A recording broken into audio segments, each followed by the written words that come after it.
Hello, viewers. Today I'm going to talk about something very interesting and useful, and that is, can a person be fit at the same time unhealthy?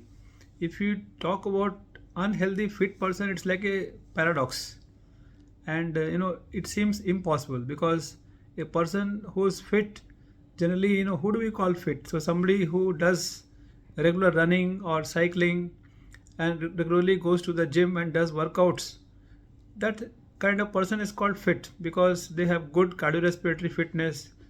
They have normal, supposedly normal blood pressure. They look physically fit and healthy because their weight is normal. They have good muscles, and they're also muscularly they are strong people. So that's the ideal definition. Toned body, looking fit, and doing regular workouts. But still, they may not be unhealthy. Generally, fit people are healthy, but there could be exceptions. So today we are going to talk about that. Why some of the fit people can be unhealthy. So we can divide into two groups. One is that there could be other factors in them which make them unhealthy, supposedly the risk factors, and there is something called as overtraining syndrome also. So let us talk about some of the factors that could turn a fit person into unhealthy. And in that, one of the common things is sleep. So sleep is often ignored, but a good night's sleep of 7 to 8 hours is very, very important and useful from the health point of view, because most studies have shown that short sleep duration, say which is less than 6 hours, has detrimental effects on the health. So short sleep duration increases the risk of heart attacks and strokes, and is also linked with increased premature mortality or deaths. The second thing we talk about is the stress. Now, stress also has become universal, and that is common in fit people as well as those who are not fit also. The stress can be at home or office, that is the workplace, or financial stress. And studies have shown that stress immediately preceding the heart attacks or strokes, or even in the previous 12 months, they increase the risk of getting heart attacks and strokes by almost 70 to even 190%. So that's a very high risk of stroke in a person with stress. And then other risk factors can be the habits, dietary habits.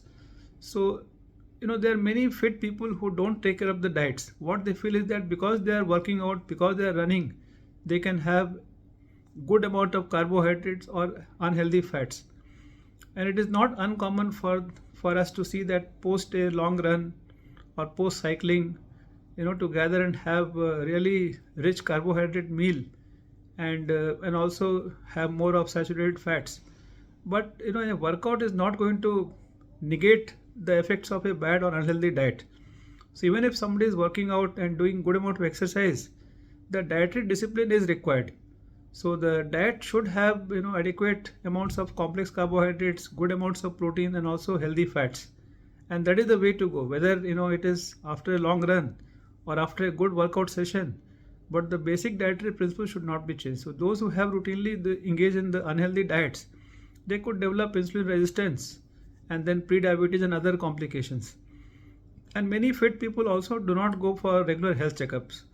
So it is impossible to find out whether they have underlying hypertension, high BP, or diabetes or pre-diabetes or insulin resistance unless they get themselves tested.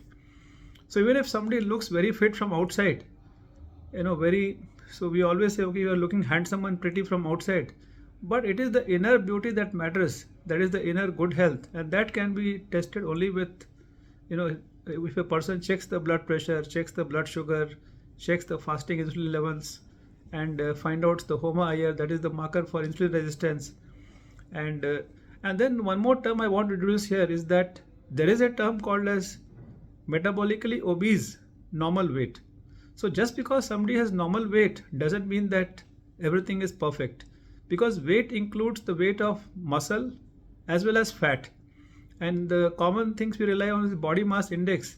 That doesn't differentiate between the weight contributed by muscles or the fat. So a person could have normal weight if the muscle mass is less and the fat content, that is the adipose tissue in the abdomen or the viscera, is more, and that is unhealthy, and that is what is referred to as metabolically obese but normal weight, and those people have higher incidence of insulin resistance, hypertension, diabetes, and even high triglycerides. So that is not a good thing to have. And then the second part which I mentioned, which could make fit people unhealthy, is overtraining. So too much of training or exercise also is not healthy, because it sets a vicious cycle. It leads to increased inflammation, the recovery is less, it leads to more stress, higher risk of depression, maybe sleep disturbances. Also, abnormal hormones, cortisols are produced, and so all these things are not good. So there is a normal amount of exercise which we all know, and if you look at the link between the duration and intensity of exercise and the health or longevity, there is something called a U-shaped curve. So those who are totally physically inactive, they have a higher risk of heart attacks and strokes and premature death as expected. And as one starts exercising, the graph declines. There is a lower risk of almost all metabolic disorders as well as heart attack and strokes. But then after a while it plateaus, and then the risk will increase. And that is what is the effect of overtraining. So a person who does, a runner cannot run half marathon on a daily basis, or a cyclist cannot, cycle every day 100 kilometers.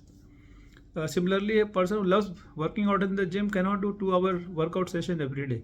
So these things will take a toll, and it leads to overtraining syndrome, and then the risk of heart attacks, strokes, and premature death will again increase. So we need to strike a balance with the duration and intensity of exercise also. The guidelines are all there for us. That is 150 minutes of vigorous activity in a week and 300 minutes of moderate physical activity in a week. That is a general guideline. Of course, we can exceed it under guidance with regular training, but somebody who is engaged in full-time work and has a family to look after, also has to sleep for 7 to 8 hours, the time for exercise is limited, because one has to take care of everything and then exercise also. So possibly a better guideline is roughly about, say, 1 hour of exercise in a day, 5 days in a week, so that brings to 5 hours. Possibly that should be the upper limit, and also have definitely one rest day, so that the body tissues, they get time to recover. So all these things will avoid overtraining syndrome. So today we have looked at few things which define a fit and unhealthy person. So the key, if I have to summarize, is that number one is that fitness is good. Keep the exercise within a moderation and within the limits. Don't over exercise. And also we have to take care of the diet. Just because someone exercises cannot eat unhealthy. So have adequate amount of complex carbohydrates. Avoid too much of sugar or sugary diet, and also unhealthy fats. And at the same time take care of other things like sleep and adequate sleep, reduce stress. Even one more thing to highlight is the overworking.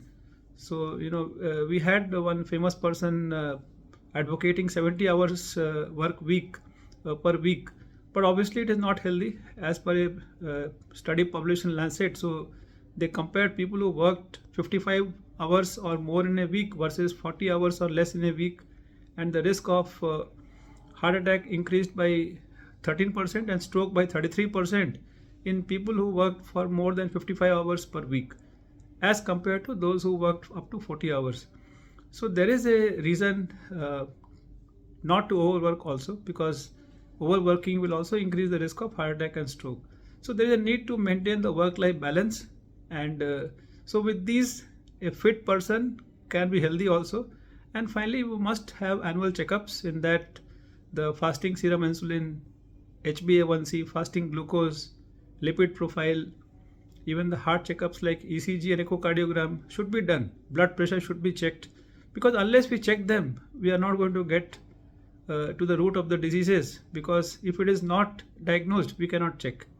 So that is what we need to take care of. I hope you enjoyed. Thank you.